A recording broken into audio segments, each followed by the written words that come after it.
दोस्तों आज की इस वीडियो में हम आय प्रमाण पत्र बनाने का कंप्लीट प्रोसेस जानेंगे। आय प्रमाण पत्र बनाने का प्रोसेस पहले से काफी चेंज हो गया है, पर आपको घबराने की जरूरत नहीं है क्योंकि इस वीडियो में मैं आपको कंप्लीट प्रोसेस लाइव करके दिखाऊंगा। तो बिना टाइम वेस्ट किए चलिए शुरू करते हैं।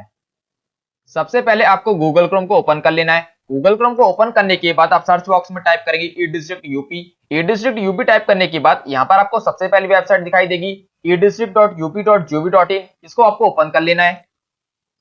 इसके बाद आपको कुछ इस टाइप का इंटरफेस दिखाई देगा। तो आप आएंगे राइट साइड में, यहाँ पर आपको टॉप पर लॉगिन का ऑप्शन दिखाई देगा। तो यहाँ पर आप नीचे की ओर आएंगे और यहाँ पर आपको सेकंड ऑप्शन दिखाई देगा सिटीजन लॉगिन का, इस पर आप क्लिक करेंगे।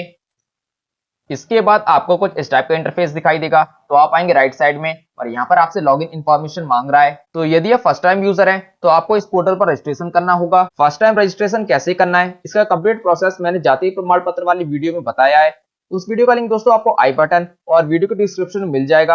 आप उस वीडियो को वॉच करके अपना फर्स्ट टाइम रजिस्ट्रेशन कर सकते हैं। तो मैंने इस पोर्टल पर पहले से रजिस्ट्रेशन कर रखा है, तो मैं यहाँ पर डायरेक्ट लॉगिन करूंगा। लॉगिन करने के लिए सबसे पहले आपको यहाँ पर यूजर आईडी एंटर करनी होगी। इसके बाद आप नीचे आएंगे, यहाँ पर आपको पासवर्ड एंटर करना होगा। इसके बाद यहाँ पर ये जो कैप्चा दे रखा है इसको आपको यहाँ पर फिल करना होगा। इसके बाद आप सबमिट पर क्लिक करेंगे। लॉगिन करने के बाद आपको कुछ इस टाइप का इंटरफेस दिखाई देगा। तो आय प्रमाण पत्र अप्लाई करने के लिए आपको आना होगा आवेदन पत्र वाले सेक्शन पर और यहाँ पर आप नीचे की ओर देखेंगे तो आपको थर्ड ऑप्शन दिखाई देगा आय प्रमाण पत्र का, इस पर आप क्लिक करेंगे। इसके बाद आपको कुछ इस टाइप का इंटरफेस दिखाई देगा। तो यहाँ पर आपको अपना आधार नंबर एंटर करना होगा। इसके बाद आप नीचे आएंगे और आपको यहाँ पर ये वाला कैप्चा कोड फिल करना होगा।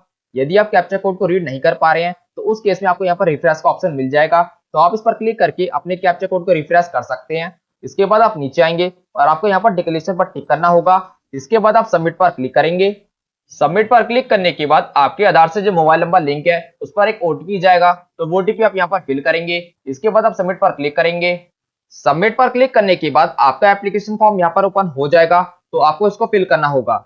सबसे पहले आपसे यहाँ पर पूछ रहा है कि आप ग्रामीण क्षेत्र के निवासी हैं या फिर नगरीय क्षेत्र के। तो यदि आप ग्रामीण क्षेत्र में रहते हैं तो आप ग्रामीण पर टिक कर देंगे और यदि आप नगर में रहते हैं मीन्स आप सिटी में रहते हैं तो आप नगरीय को सिलेक्ट कर लेंगे। मैं नगरीय को सिलेक्ट कर लेता हूँ। इसके बाद आप नीचे आएंगे और यहाँ पर आप देखेंगे कि आपका जो नाम है वो यहाँ पर प्री फिल्ड होकर आ रहा है। तो यहाँ पर आपको कोई भी चेंजेस नहीं करने हैं। आप डायरेक्ट नीचे आएंगे और यहाँ पर आपको पिता या पति में से किसी एक को सिलेक्ट कर लेना है जिसके नाम पर भी आप सर्टिफिकेट बनवाना चाहते हैं। तो मैं यहाँ पर पिता को सिलेक्ट कर लेता हूँ। इसके बाद यहाँ पर आपको पिता का नाम फिल कर देना है। यदि आप पति को सिलेक्ट करना चाहते हैं तो आप यहाँ पर पति को सिलेक्ट करेंगे। इसके बाद यहाँ पर आपको अपने हस्बैंड का नाम फिल कर देना है।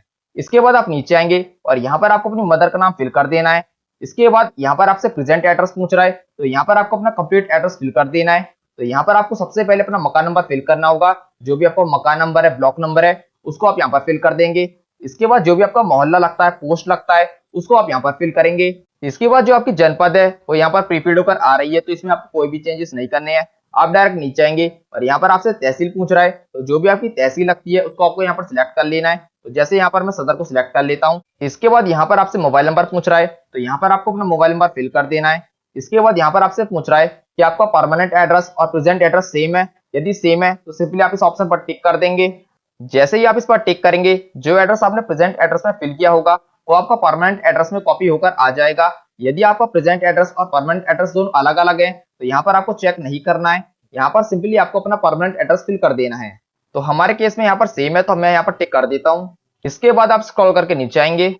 इसके बाद आपसे यहाँ पर व्यवसाय पूछ रहा है कि आप क्या व्यवसाय करते हैं। मीन्स आप जो भी काम करते हैं उसको आपको यहाँ पर फिल कर देना है। यदि आप जॉब करते हैं तो आपको यहाँ पर जॉब लिख देना है। यदि आप मजदूरी करते हैं तो यहाँ पर आप मजदूरी को फिल कर देंगे। यदि आप कोई और काम करते हैं जैसे कि सिलाई कढ़ाई, जो भी आप काम करते हैं उसको आपको यहाँ पर फिल कर देना है। तो मैं यहाँ पर टाइप कर देता हूँ प्राइवेट जॉब। तो मैं इस तरीके से यहाँ पर टाइप कर दूंगा प्राइवेट जॉब। इसके बाद आपसे यहाँ पर परिवार का विवरण पूछ रहा है, मीन्स आपके परिवार में कितने सदस्य हैं। तो उन सदस्य की संख्या आपको यहाँ पर फिल कर देनी है। जैसे कि हम यहाँ पर फिल कर देते हैं 5। यदि आपके परिवार में 5 सदस्य हैं तो आप यहाँ पर 5 टाइप कर देंगे।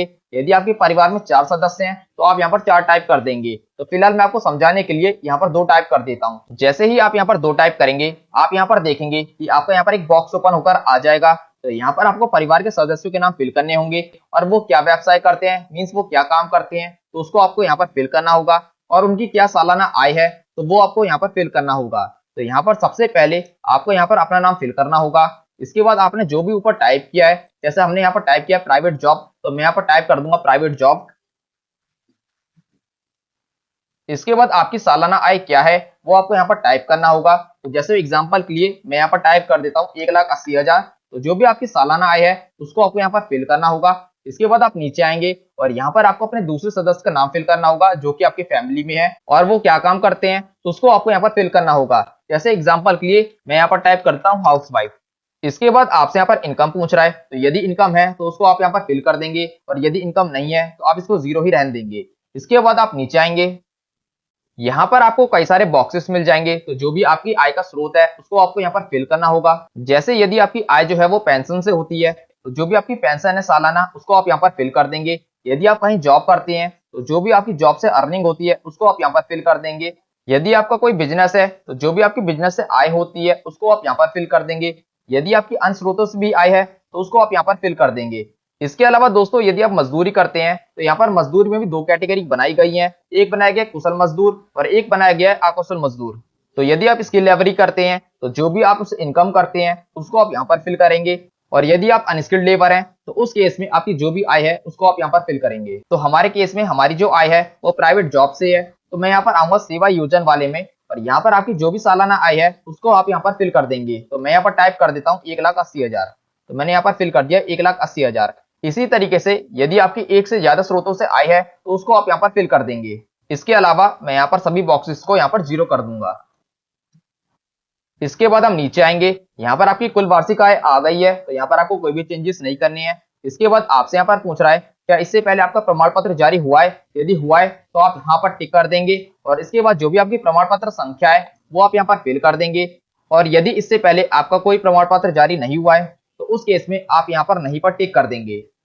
इसके बाद आपसे यहाँ पर पूछ रहा है क्या आपने आवेदन शुल्क का भुगतान कर दिया है, तो आपको यहाँ पर कोई भी चेंजेस नहीं करने हैं, आप डायरेक्ट स्क्रॉल करके नीचे आएंगे। इसके बाद आपसे यहाँ पर आय प्रमाण पत्र बनवाने का कारण पूछ रहा है, तो जो भी कारण है उसको आपको यहाँ पर फिल करना होगा। कारण फिल करने के लिए आप यहाँ पर क्लिक करेंगे। यदि आपका इन 2 कारण में से कोई कारण है तो उसको आप यहाँ पर सिलेक्ट कर लेंगे। यदि आपका कोई अन्य रीजन है तो उस केस में आप यहाँ पर अन पर क्लिक करेंगे और जो भी आपका रीजन है उसको आप यहाँ पर फिल कर देंगे। जैसे मैं यहाँ पर टाइप कर देता हूँ फॉर एजुकेशनल पर्पस। तो मैंने यहाँ पर टाइप कर दिया फॉर एजुकेशनल पर्पस। तो इसी तरीके से आपका जो भी रीजन है उसको आप यहाँ पर फिल कर देंगे। इसके बाद आप नीचे आएंगे और यहाँ पर आपको डॉक्यूमेंट को अटैच करना होगा। डॉक्यूमेंट अटैच करने से पहले आपको यहाँ पर बताया जा रहा है कि आपको यहाँ पर जो डॉक्यूमेंट अटैच करने हैं वो जेपीजी, जेपीईजी और पीएनजी फॉर्मेट में अपलोड करने हैं। और इसके अलावा आप यहाँ पर जो फोटो अपलोड करेंगे उसका जो मैक्सिमम साइज है वो 50 KB तक होना चाहिए। इसके अलावा अन्य जो डॉक्यूमेंट है उनका जो मैक्सिमम साइज है वो 100 KB तक होना चाहिए। तो आपको इस बात का ध्यान रखना है। इसके बाद डॉक्यूमेंट को अपलोड करने के लिए आप यहाँ पर क्लिक करेंगे और यहाँ पर सबसे पहले आप फोटो को सिलेक्ट कर लेंगे। इसके बाद आप चूज फाइल पर क्लिक करेंगे। चूज फाइल पर क्लिक करने के बाद जहां पर भी आपने अपनी फोटो रखी है वहां से आप अपनी फोटो को सिलेक्ट कर लेंगे। इसके बाद ओपन पर क्लिक करेंगे। ओपन पर क्लिक करने के बाद आप आएंगे राइट साइड में और यहाँ पर आपको अपलोड का बटन दिखाई देगा, इस पर आप क्लिक करेंगे। जैसे ही आप इस पर क्लिक करेंगे आपकी जो फोटो है वो यहाँ पर अपलोड हो जाएगी। इसके बाद अब आपको दूसरा डॉक्यूमेंट अपलोड करना होगा। दूसरे डॉक्यूमेंट को अपलोड करने के लिए आप दोबारा से यहाँ पर क्लिक करेंगे और अब की बार आप यहाँ पर सेल्फ डिक्लेरेशन फॉर्म को सिलेक्ट कर लेंगे। तो हम यहाँ पर क्लिक कर देते हैं। इसके बाद अब आप चूज फाइल पर क्लिक करेंगे। चूज फाइल पर क्लिक करने के बाद जहां पर भी आपने अपना सेल्फ डिक्लेरेशन फॉर्म रखा है वहां से आप अपने सेल्फ डिक्लेरेशन फॉर्म को सिलेक्ट कर लेंगे। इसके बाद आप ओपन पर क्लिक करेंगे। ओपन पर क्लिक करने के बाद आप दोबारा से अपलोड पर क्लिक करेंगे। जैसे ही आप अपलोड पर क्लिक करेंगे आपका जो सेल्फ डिक्लेरेशन फॉर्म है वो यहाँ पर अपलोड हो जाएगा। दोस्तों सेल्फ डिक्लेरेशन फॉर्म क्या है और इसको कैसे डाउनलोड करना है इस पर एक मैंने कंप्लीट ट्यूटोरियल बना रखा है। उसका लिंक दोस्तों आपको आई बटन और वीडियो के डिस्क्रिप्शन में मिल जाएगा। आप उस वीडियो को वॉच करके अपना सेल्फ डिक्लेरेशन फॉर्म फिल कर सकते हैं। इसके बाद अब आप तीसरे डॉक्यूमेंट को अपलोड करेंगे। तीसरे डॉक्यूमेंट को अपलोड करने के लिए आप दोबारा से यहाँ पर क्लिक करेंगे और अब की बार आप यहाँ पर सिलेक्ट कर लेंगे वेतन पर्ची। यदि आप जॉब करते हैं तो उस केस में आपको यहाँ पर सैलरी स्लिप को अपलोड करना होगा। तो मैं यहाँ पर वेतन पर्ची को सिलेक्ट कर लेता हूँ। इसके बाद आप चूज फाइल पर क्लिक करेंगे। चूज फाइल पर क्लिक करने के बाद आपको अपनी सैलरी स्लिप को सिलेक्ट कर लेना है। इसके बाद आप ओपन पर क्लिक करेंगे। ओपन पर क्लिक करने के बाद आप दोबारा से अपलोड पर क्लिक करेंगे। अपलोड पर क्लिक करने के बाद आपकी जो सैलरी स्लिप है वो भी यहाँ पर अपलोड हो जाएगी। इसके बाद अब आपको अपना आधार कार्ड अपलोड करना होगा। आधार कार्ड को अपलोड करने के लिए आप दोबारा से यहाँ पर क्लिक करेंगे और अब की बार आपको यहाँ पर अन सेक्शन को सिलेक्ट कर लेना है। तो मैं यहाँ पर अन को सिलेक्ट कर लेता हूँ। अन को सिलेक्ट करने के बाद आप यहाँ पर देखेंगे आपके राइट साइड में एक बॉक्स ओपन होकर आ जाएगा। तो यहाँ पर आपको डॉक्यूमेंट का नाम टाइप कर देना है। तो मैं यहाँ पर टाइप कर देता हूँ आधार कार्ड। तो मैं इस तरीके से यहाँ पर टाइप कर दूंगा आधार कार्ड। इसके बाद हम चूज फाइल पर क्लिक करेंगे और चूज फाइल पर क्लिक करने के बाद हम अपने आधार कार्ड को सिलेक्ट कर लेंगे। आधार कार्ड को सिलेक्ट करने के बाद हम ओपन पर क्लिक करेंगे और आप दोबारा से अपलोड पर क्लिक कर देंगे। जैसे ही हम यहाँ पर अपलोड पर क्लिक करेंगे हमारा जो आधार कार्ड है वो भी यहाँ पर अपलोड हो जाएगा। तो हमारे यहाँ पर सारे डॉक्यूमेंट अपलोड हो गए हैं। यदि आप किसी और डॉक्यूमेंट को भी अपलोड करना चाहते हैं तो उस केस में आप सिंपली अन को सिलेक्ट करेंगे और जिस भी डॉक्यूमेंट को आप यहाँ पर अपलोड कर रहे हैं उस डॉक्यूमेंट का नाम आपको यहाँ पर फिल करना होगा और इसके बाद आप चूज फाइल पर क्लिक करके डॉक्यूमेंट को सिलेक्ट करेंगे और अपलोड पर क्लिक कर देंगे तो आपका वो डॉक्यूमेंट भी यहाँ पर अपलोड हो जाएगा। इतना करने के बाद हम स्क्रॉल करके नीचे आएंगे और दर्ज पर क्लिक करेंगे। दर्ज करे पर क्लिक करने के बाद आपकी जो एप्लीकेशन है वो यहाँ पर सबमिट हो जाएगी। साथ ही आपको यहाँ पर एक आवेदन संख्या भी मिल जाएगी। इसके बाद आप स्क्रॉल करके नीचे आएंगे, यहाँ पर आपको प्रिंट का ऑप्शन मिल जाएगा तो आप प्रिंट पर क्लिक करके अपनी एप्लीकेशन रिसिप्ट को सेव करके अपने पास रख लेंगे। इसके अलावा जो डॉक्यूमेंट आपने यहाँ पर अपलोड किए हैं यदि आप उनको चेक करना चाहते हैं कि आपने डॉक्यूमेंट सही अपलोड किए हैं नहीं तो उस केस में आप यहाँ पर डॉक्यूमेंट पर क्लिक करेंगे। जिस डॉक्यूमेंट पर आप क्लिक करेंगे वो डॉक्यूमेंट आपका यहाँ पर ओपन हो जाएगा। तो इतना करने के बाद अब आपको यहाँ पर 15 रुपए की ऑनलाइन फी पेमेंट करनी होगी। फी पेमेंट करने के लिए आपको यहाँ पर ऑप्शन मिल जाएगा सेवा शुल्क भुगतान का, इस पर आप क्लिक करेंगे। इसके बाद यहाँ पर आपका एप्लीकेशन नंबर ऑटोमेटिकली आ जाएगा तो यहाँ पर आपको कोई भी चेंजेस नहीं करने हैं, आप डायरेक्ट सबमिट पर क्लिक करेंगे। इसके बाद आप नीचे आएंगे, यहाँ पर आपको प्रोसीड विद पेमेंट का ऑप्शन दिखाई देगा, इस पर आप क्लिक करेंगे। इसके बाद आपसे यहाँ पर पेमेंट मेथड सिलेक्ट करने के लिए कहेगा तो यहाँ पर आपको कई सारे पेमेंट मेथड मिल जाएंगे तो जो भी पेमेंट मेथड आपके पास अवेलेबल है उसको आप यहाँ पर सिलेक्ट कर लेंगे। इसके बाद आप मेक पेमेंट पर क्लिक करेंगे। मेक पेमेंट पर क्लिक करने के बाद आपका पेमेंट गेटवे ओपन हो जाएगा। इसके बाद आपको 15 रुपए की ऑनलाइन फी पेमेंट करनी होगी। यदि पेमेंट करने के बाद आपका पोर्टल किसी वजह से बंद हो जाता है तो आपको घबराने की जरूरत नहीं है, सिंपली आपको दोबारा से होम पेज पर आ जाना है। इसके बाद आप दोबारा से यहाँ पर लॉगिन कर लेंगे। लॉगिन करने के लिए आप दोबारा से यहाँ पर आएंगे और सिटीजन लॉगिन पर क्लिक करेंगे। इसके बाद आपको यहाँ पर दोबारा से लॉगिन इन्फॉर्मेशन फिल करनी होगी और सबमिट पर क्लिक करना होगा। लॉगिन करने के बाद आपको कुछ इस टाइप का इंटरफेस दिखाई देगा तो आप आएंगे राइट साइड में और यहाँ पर आप देखेंगे टॉप पर आपको कुल लंबित आवेदन का ऑप्शन दिखाई देगा, इस पर आप क्लिक करेंगे। इसके बाद जो प्रमाण पत्र आपने यहाँ पर अप्लाई किया है उसकी आपको यहाँ पर आवेदन संख्या दिखाई देगी तो सिंपली आपको उस आवेदन संख्या पर क्लिक करना है। जैसे ही आप यहाँ पर आवेदन संख्या पर क्लिक करेंगे आपकी जो एक्नॉलेजमेंट रिसिप्ट है तो यहाँ पर जनरेट हो जाएगी। तो इतना करने के बाद बस आपको वेट करना है, कुछ ही दिनों में डिपार्टमेंट आपकी एप्लीकेशन को वेरीफाई करके आपका आय प्रमाण पत्र जारी कर देगा। यदि आप अपनी एप्लीकेशन का स्टेटस चेक करना चाहते हैं तो उस केस में आपको आना होगा होम पेज पर। होम पेज पर आने के बाद आप स्क्रॉल करके नीचे आएंगे और यहाँ पर आपको ऑप्शन दिखाई देगा आवेदन की स्थिति का, इस पर आप क्लिक करेंगे। इसके बाद आपको यहाँ पर एप्लीकेशन नंबर फिल करना होगा। एप्लीकेशन नंबर आपको एक्नॉलेजमेंट रिसिप्ट पर मिल जाएगा। इसके बाद आप सर्च पर क्लिक करेंगे। सर्च पर क्लिक करने के बाद जो भी आपकी एप्लीकेशन का स्टेटस होगा वो आपको यहाँ पर शो करेगा। एक बार प्रमाण पत्र जारी होने के बाद उसको कैसे डाउनलोड करना है उस पर एक मैंने कंप्लीट ट्यूटोरियल बना रखा है। उस वीडियो का लिंक दोस्तों आपको आई बटन और वीडियो के डिस्क्रिप्शन में मिल जाएगा, आप उस वीडियो को वॉच करके अपना प्रमाण पत्र डाउनलोड कर सकते हैं।